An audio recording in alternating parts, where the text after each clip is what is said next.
All right, 6. We're gonna get you started here. With the first piece that we've been doing every day this week, we've been kind of doing this kind of cold mobility piece. And we're gonna start here, and it's going to be one with your spinal flexion. We've done this actually, I believe, last week as a warm-up. Now we're gonna use it again as a diagnostic. This is gonna be that spine curl up. So what I'm gonna do is I'm gonna start laying flat on the ground, legs straight, back flat. And now what my goal is I want to curl myself up, and my goal is doing it one vertebrae at a time. So I want us to imagine a curl through the neck, through the spine. I'm trying to do it one at a time. If I'm tight in a spot, what you'll see is instead of just curling up, I'll have it like, oh, and I have to kind of come up as one. You want to try doing it, curl one vertebrae at a time as you go up. You may say if you're really tight and you can't do it one at a time, you might have what I said, you get stuck and you're like, well, I can't curl it up because everything has to move at once. Or you'll have it where you'll go clunk because you can't roll it out. So I want you to go slow, and I want everyone to try 3 of these. So it's slow and controlled. You're trying to roll up, vertebrae by vertebrae, showing that spinal mobility, and you're trying to go back down to the floor. Same thing, vertebrae by vertebrae as you go. So think about it, vertebrae by vertebrae. Same thing as you go back down, pushing through that low back still to roll out. You're going to try 3 instead. Just kind of paying attention to, hey, is it smooth? Do you kind of feel where you have this big, where you kind of clunk at a point going down or up? Or maybe a section isn't really moving for you? Try just 3 of these. So same as you roll down, push through that low back, let it curl all the way back to the ground. And then the same thing coming back up.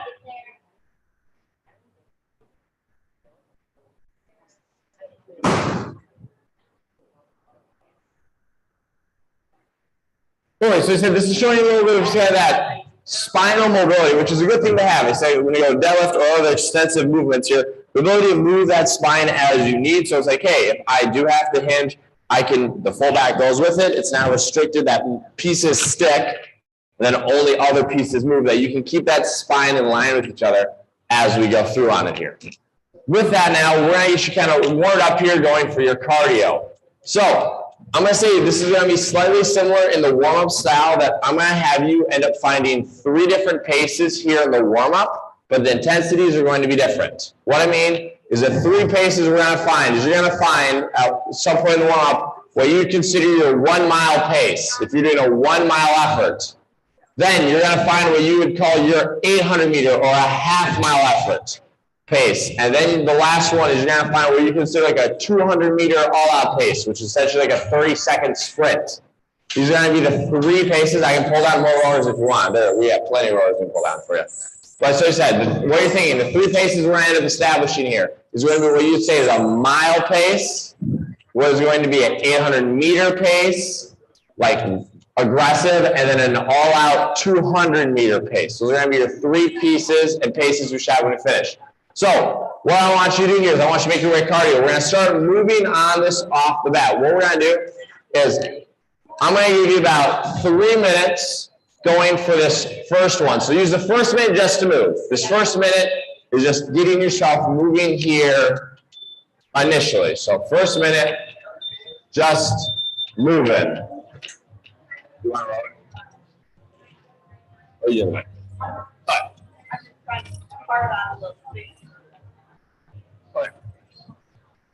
So right now, your first minute is just moving. First minute, just moving. Getting the blood flowing here off the bat.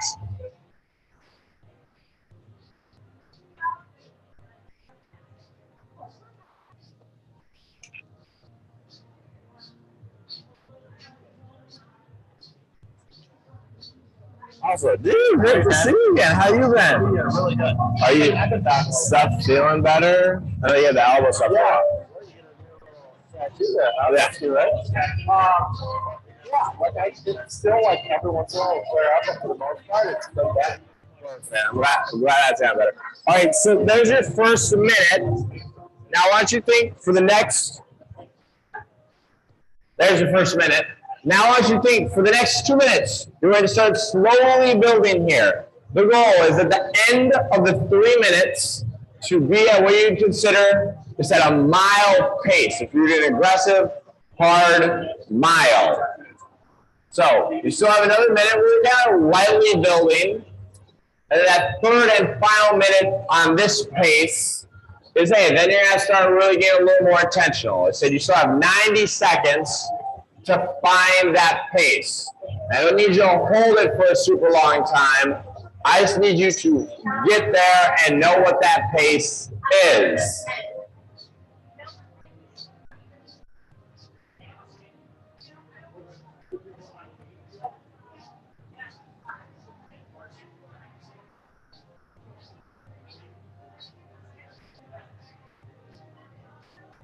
All right, one more minute to find that mile pace. It said, use your monitor. What is your 500-meter pace?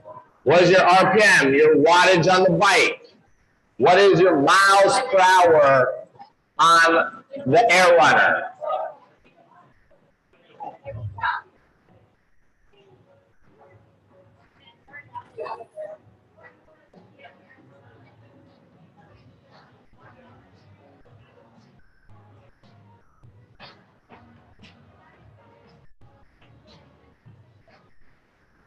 So you have 20 more seconds to find that pace.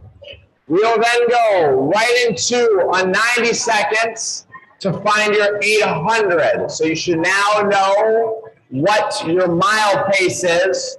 We're going to go right into a 90 more seconds, which you're going to build to find your aggressive 800-meter half-mile pace. So now you're thinking, all right, you have pace 1. Now you are building to find your 800-meter pace.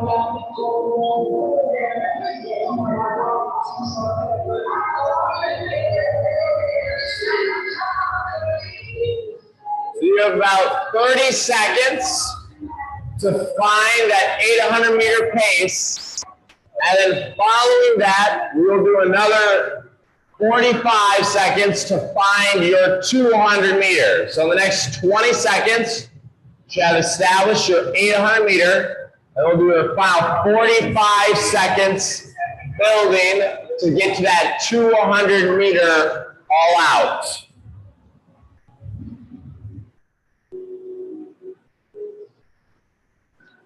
All right, you are into your final 45. You're going to build up and find that 200-meter sprint pace. As it says, like an all-out sprint pace for you.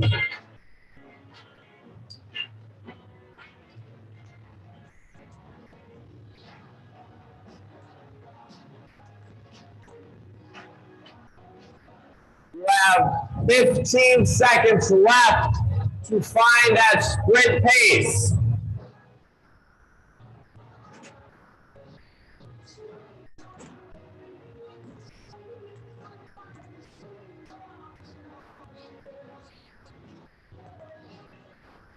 And last 6. Very good. So you should have 3 paces right now. If I ask you what your aggressive mile pace, your aggressive 800-meter pace, and a 200-meter all-out sprint pace, you could give me those exact numbers. Now with that, I'd like you to make your way back out to the floor. We're going to do a little bit of floor prep for you here as we go.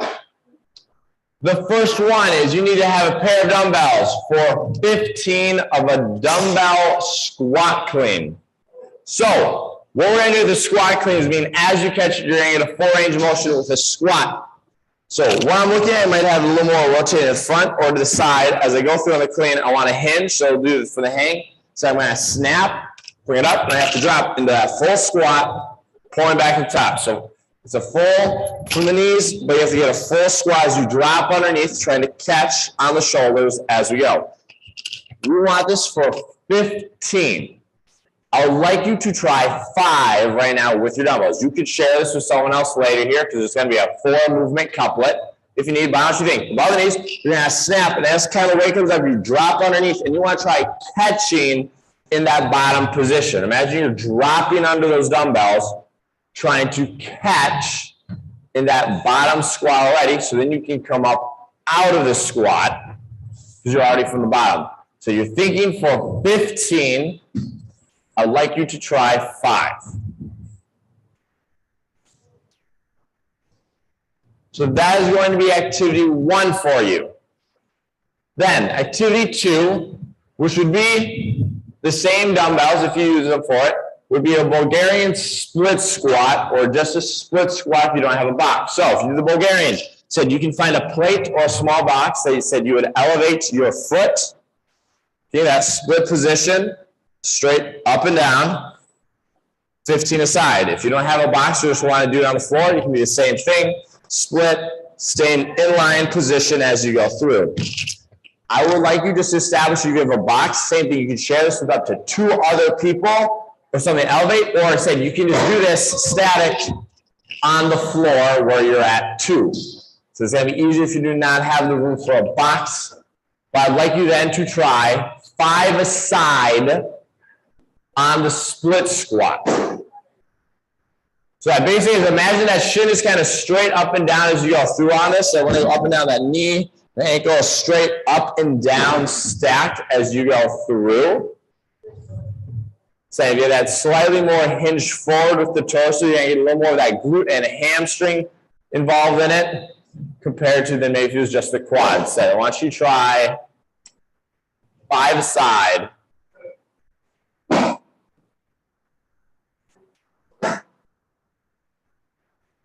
Well, I want you to spread your feet a little farther apart. There we go. Good. So try 5 aside. Perfect. So nice, kind of straight up and down with it. Perfect. So activity 3 here that we're going to prep here, a lot more stability work, is going to be a pistol squat. So we're going to give you a couple variations here.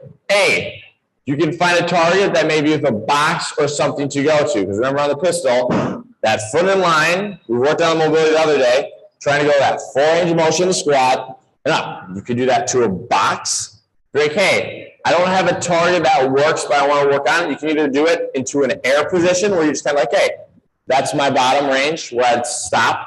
Or you could do a shift squat variation that we've worked on before, where I'm in that bottom position. That works very much on those single leg variations as we need. But I want you to have something for 5 aside. You can find a box, a target, maybe if it's squatting the back of an air runner, the top of a rower. That works because you will not do cardio at the same time. Or if you need, I said you can do this, easily doing a shift squat variation and find a hard variation. You can either do it with the toes elevated off the ground. Try doing it where you try to control the movement on the way down along with on the way up. Because that adds another level of control and stability to it. But I want you to have a variation like, hey, for 5, this is a conscious and good work for you to do.